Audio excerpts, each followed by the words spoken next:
आपने defence manufacturing में पुणे का इम्पोर्टेंस इतना ही अभी अंडरलाइन किया, लेकिन जब अंदर चर्चा हो रही थी टेक्नोलॉजी डेवलपमेंट की, तो R&D पे ज्यादा खर्चा नहीं हो रहा है, इसकी बात हुई थी। तो क्या आप इसके बारे में बताएंगे कि रोड अहेड क्या रहेगा? आप बिल्कुल ठीक कह रहे हैं। हमारे देश में GDP का 0.66% ही केवल R&D पे खर्चा होता है, और उसका भी 2/3 हमारे पब्लिक सेक्टर इंस्टीट्यूशंस जो हैं, DRDO है, Indian council of agriculture research है, मेडिकल रिसर्च है, वो लोग खर्च करते हैं। प्राइवेट सेक्टर नहीं के बराबर करती है।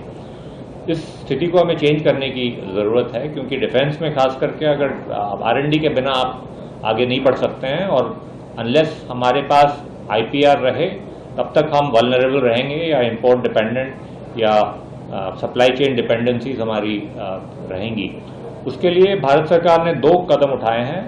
एक तो DRDO के अंदर जो टेक्नोलॉजी डेवलपमेंट फंड है, उससे 25% EMR करा गया है प्राइवेट सेक्टर को देने के लिए, और जहाँ तक मुझे ख्याल है पिछले 3 सालों में करीब 1500 करोड़ रुपए उन्होंने उस फंड से स्टार्टअप्स और प्राइवेट सेक्टर फर्म्स को दिया है अंडर TDF।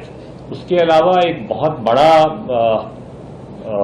राष्ट्रीय अनुसंधान फंड बनाया गया है 1 लाख करोड़ का, जो कि department of science and technology के तहत रहेगा, और उससे हर क्षेत्र के इंस्टीट्यूशंस, खासकर के प्राइवेट सेक्टर कंपनीज, उससे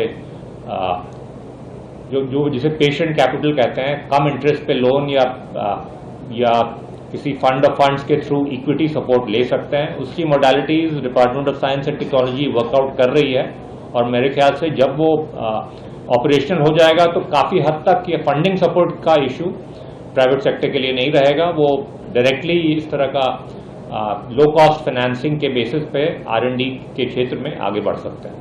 लास्ट क्वेश्चन।